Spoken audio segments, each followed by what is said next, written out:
Hello, this is Jay Mitchell, and we are back with another episode of the Libertarian Censored podcast, going over all the posts on the Libertarian Censored subreddit. Let's get right into it. So first we have Economic Liberty Leads to Liberty Elsewhere, posted by Ragnar OKXG, and that looks like a screenshot of a tweet from Defund the Police at Anonym, who tweeted, "You lessen crime by eliminating poverty. You lessen crime with universal health care, public housing, strong unions, high wages, universal childcare, and free college. You lessen violence by creating happy, healthy communities that aren't fighting over material resources." And yeah, but ultimately, I think the libertarian position is, just to disagree with that. I would agree with the first sentence, you lessen crime by eliminating poverty, but the libertarian position is, eliminating poverty should come from the free market, not from the state, because the person says, "Oh, let's eliminate poverty," and then they list a bunch of statist programs like universal health care, public housing, strong unions, high wages, universal child care, and free college.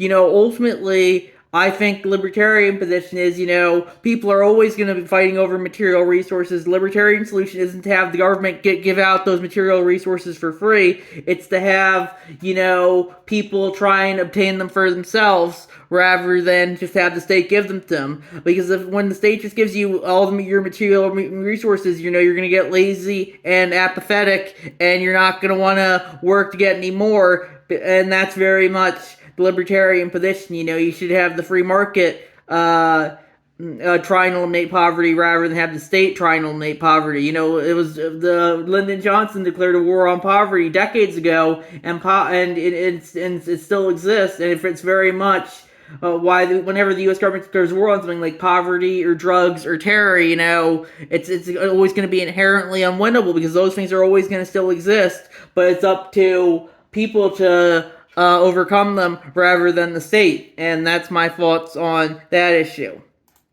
Next we have White House declares all of Trump's orders to military are illegal from NewRepublic.com, posted by Swamp Yankee Dan, and that's a cross post from the LOL subreddit. And yeah, personally, I don't really care for a lot of the Trump's orders, but ultimately the president is the one who makes the orders, and they might not always fall in line with the Constitution, but ultimately a lot of people are going to defer to whatever the president says. It's interesting. Reddit, they thought the federal government was the greatest thing ever when their guy's in charge, but suddenly the outgroup takes power, and suddenly the federal government's the worst thing ever. And it just goes to show you that, Reddit has no values other than, when Joe Biden's in power, the Constitution is just something that gets in the way of their agenda. But when Trump is in office, it's suddenly the most important document ever. It just goes to show you that these people have no values other than, my side good, your side bad. Ultimately, the government's going to justify whatever it's going to justify, and I personally don't care for the federal government regardless of which side, which branch of the party's in power. But of course, Reddit, it's very much a DNC propaganda hell website, and I think that's very much you have to remember that. You have to remember that, pretty much every subreddit becomes a DNC propaganda hellhole, at least like 90% of them, I would say, regardless of the subject matter. It could be a subreddit on waffles, and it could pretty much will end up being pretty much the exact same as this subreddit or the politics subreddit. And it's why I'm kind of tired of this website. It's pretty much, I think it's kind of like Twitter and pretty much all social media. It's pretty much all bots and Indians at this point. And yeah, personally, I don't really care for either of them. And, eventually just kind of get tired of it all. And yeah, that's my thoughts on that issue. Next we have U.S. ready to cut support to scouts, accusing them of attacking boy-friendly spaces. And then in parentheses, conservatives means all cultural war ideology all the time, from NPR.org, posted by CH4Locks. And yeah, personally, I don't really care for the cultural war angle, but I think the Boy Scouts shouldn't be government supported at all, or it's just the Scouts now. They can't call them the Boy Scouts anymore. I think they're calling themselves Scouting America because they've gone woke. And yeah, personally, I don't really care for. I think the libertarian position is, if people want to fund the Scouting America or Boy Scouts or whatever, and then they call themselves, they should be able to, but I think the U.S. government shouldn't be supporting them. Same with everything else, pretty much. It's very much like, immigration's one thing. I think if immigrants want to come here, ultimately they can justify whatever they want to justify, but the U.S., But I don't think the U.S. government should be helping them come here, even if they've helped the U.S. government in the past. Like, look at that. There was this big National Guard shooting yesterday, which of course this subreddit won't mention since it goes against their woke narratives. But and the person who did it was ultimately was a U.S. Refugee who was an Afghan refugee who arrived in the U.S. after being a CIA agent. It just goes to show you that he might, just because he works for the U.S. or the CIA doesn't mean you should get a free ride to the U.S. Ultimately, I think the libertarian position is if you want to work for the U.S. government or whatever, you should be able to. But just because you work for the U.S. government doesn't mean you're entitled to everything from the U.S. government. That's very much I think the libertarian position is. If people want to pay for your travel, I think that's fine. But I think if people don't like it, then they shouldn't be forced to do so. And that's why I think the libertarian position is if people want to pay for something, that's fine. Like Scouting America or Afghan refugee resettlement, they should be able to. But right now, in a forced collective society, people might have to pay for things they don't want. And I think that's very unlibertarian. And I think that's why we need voluntary taxation, and we need to focus on like each individual case. I would say, like if people want to pay for this one guy, for this specific guy to come over, I think they should be able to. But right now, you're forced to pay for all refugee resettlement, even if you like it or not. A lot of the woke people, they say, "Oh, I love refugees," but then the white South African refugees come over, and suddenly they don't like them anymore. It just goes to show you they just want as many brown people as possible. They want as many non-white hetero Christian males as possible, and that's very much their open position at this point. We need as many trans kids as possible. We need as many brown people as possible. And yeah, I personally, if they want to spend their tax dollars into getting them as many people as possible, I think that's fine. But right now, under forced collectivism, taxation shouldn't be a people should be, I think, in the libertarian system, it's voluntary taxation. I said, to spend your money whatever you feel like, and that's my thoughts there. Next, we have Trump administration has taken billions in stakes in firms like Intel from nytimes.com, posted by Jedi Porcupine, and they added, but Congress voted for a meaningless resolution claiming to oppose socialism, so it's alright, I guess. And yeah, personally, I don't really care for that, but ultimately, the U.S. government's going to justify whatever it wants to justify. If they want to justify, big business and big government are oftentimes joined at the hip. And back in the early 2010s, people were realizing that, the Occupy Wall Street movement on the left said, oh, big government, big business is the source of all problems. And the Tea Party movement on the right said, oh, big government is the source of all problems. And they were about to realize that, we very much have the same goals, but then that's why they have to escalate the culture war and keep people divided, and they started pushing Trump and all this transgenderism to keep people divided, and it just goes to show you that, the elites are going to divide and conquer us, even if, we pretty much agree with the same things that, big business and big government are running our lives, and yeah, it's interesting how, when Trump says, "Oh, I'm taking a drug stick in Intel," it's the worst thing ever. But big government, it takes private contracts from government, doesn't take direct stakes in them, and they just sweep it under the rug. I'm sure if this was a Joe Biden doing this, Reddit would love it. But of course, since it's the algorithm doing Reddit, I think it's the worst thing ever, as per usual. Next, we have Economic Liberty Leads to Liberty Elsewhere, Part 2, from Ragnarok KXG. And that looks like a tweet or something from Tron Solberg71. Hi, Norwegian here. Some of you seem to think that high taxes destroy freedom, but in Norway, a lot of our freedom comes from what taxes protect, study without lifelong debt, change jobs without losing healthcare, have children with no medical bills, get sick without going broke. Freedom is not the absence of taxes. Freedom is the absence of fear. Follow for more glimpses into life in a social democracy where dignity is not a privilege. And yeah, personally, I think those are decent things to spend your taxes on. I think if people want to voluntarily spend their taxes on, I think that'd be fine. But it's important to remember that the demographics in Norway are different than the demographics in the United States. The United States has a lot more people. The United States has like 300 million some people, or the U.S.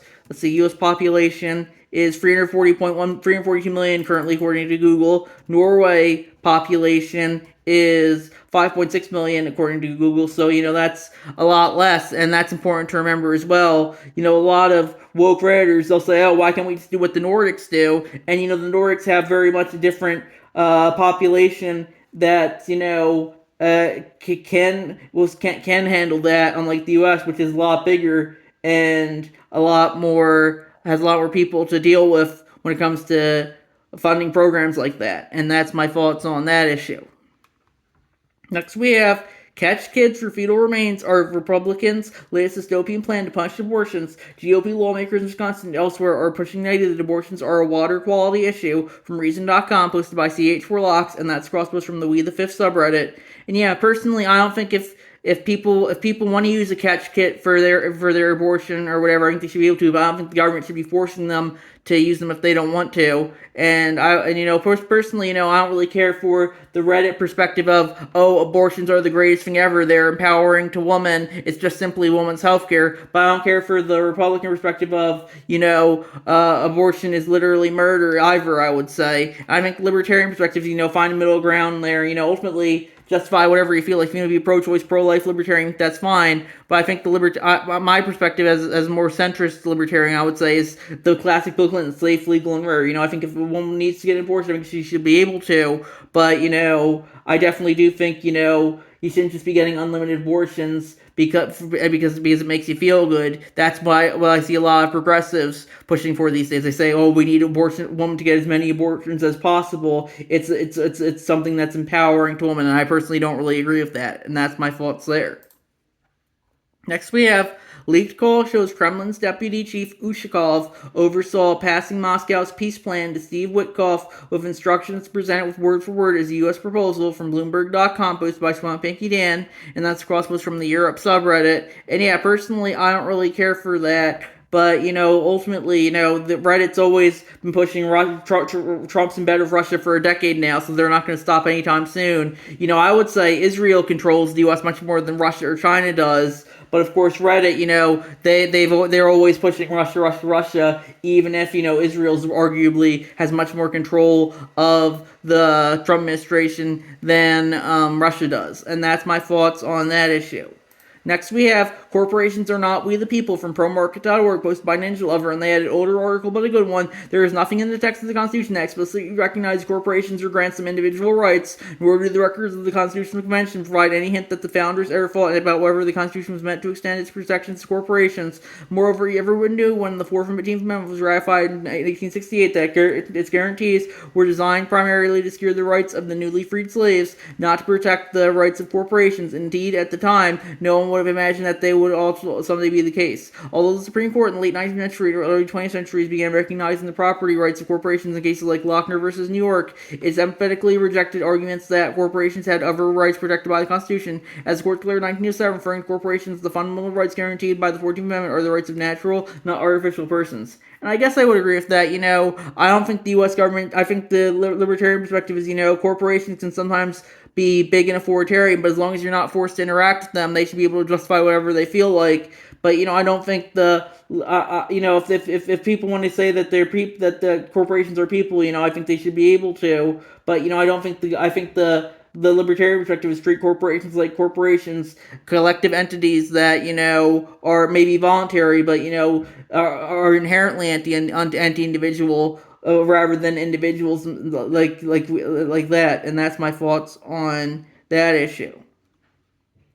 Next, we have 5% of people detained by ICE have violent convictions, 73% no convictions from Cato.org, posted by Be the Art One, and they had a great new report from Cato. How long will we accept the lies from this administration? And yeah, personally, ultimately, I don't really care for mass deportations. I think if the libertarian perspective is, instead of having a government agency doing it, we should have a private militia doing it instead, and we should only be going after people who have violent convictions. Maybe some who have.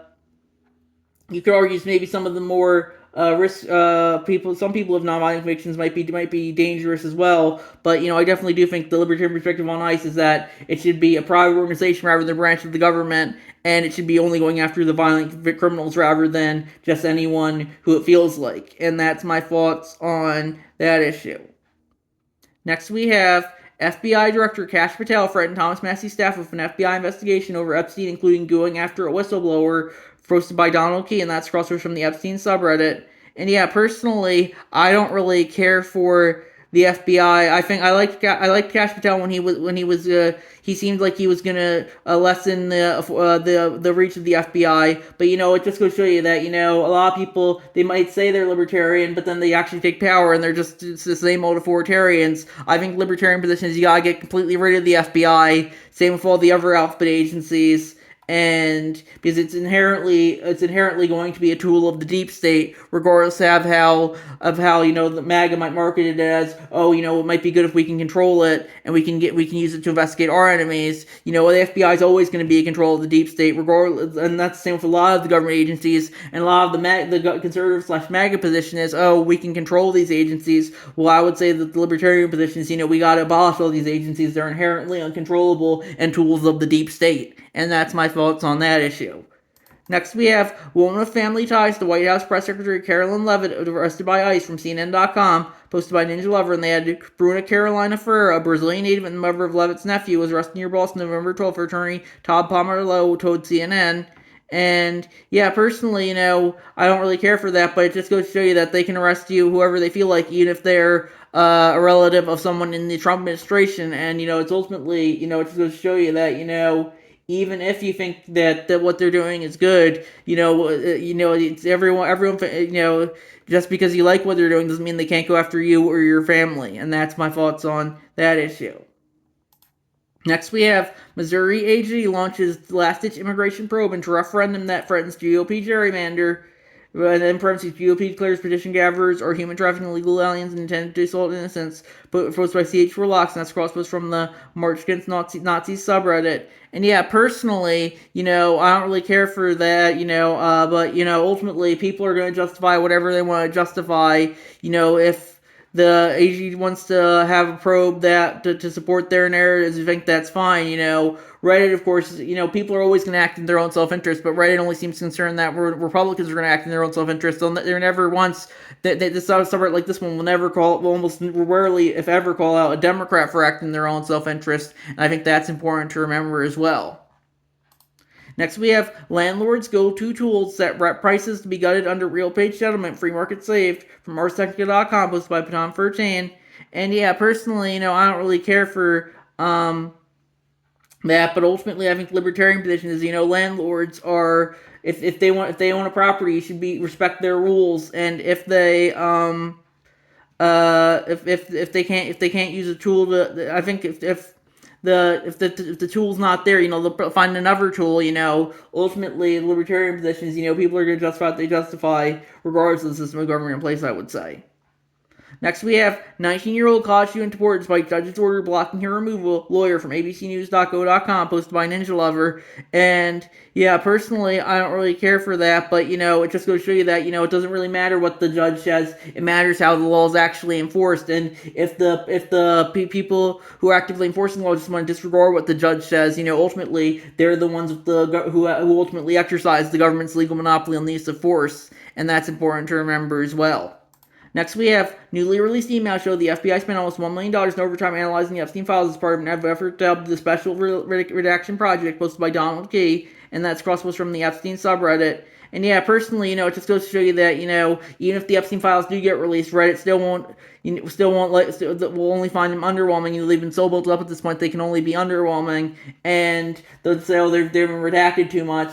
And, it just goes to show you that, Reddit is just never going to be satisfied unless it sees Trump's downfall. And just like everything else, like everything that preceded it, like the Mueller report or Russiagate or or January 6th, right? It's always think, oh, this is gonna be the downfall of Trump. Eventually, the Epstein files will come out, and Trump will just brush it off, and they'll move on to the next thing that's supposed to be his downfall. And that's something that I'll believe when I see it.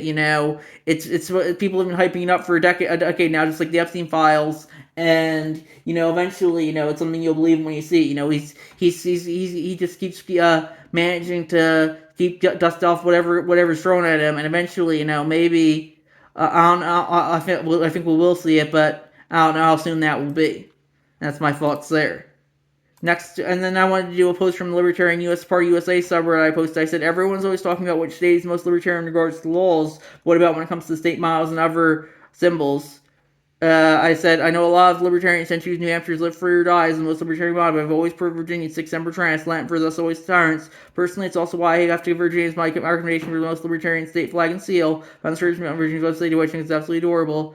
Honorable mentions for miles that I have are Massachusetts, Inspliti, Plesidium, Sibilatur, Quidem, Latin for by the sword we seek peace, but the peace only under liberty, and Alabama's Autem Mysterium Nostra Defender, Latin for we dare defend our rights. For I picked for the least libertarian state motto, I had to pick North Dakota's Liberty Union, now and forever, one and inseparable. This quote comes from Daniel Well-Proof's Jackman reply to Robert Y. Hayne in their serious debates. It makes it sound like liberty is only a result of national union rather than something that is ultimately the rights of the individual rather than forced collectivism. False. And yeah, personally, I think the libertarian position is, I think that Webster-Hayne debate from 1830, nearly 200 years old, I think it's still kind of relevant in today's political atmosphere because, Webster's saying, that the federal government should have the supremacy to institute whatever laws it wants. In this case, protectionist tariffs.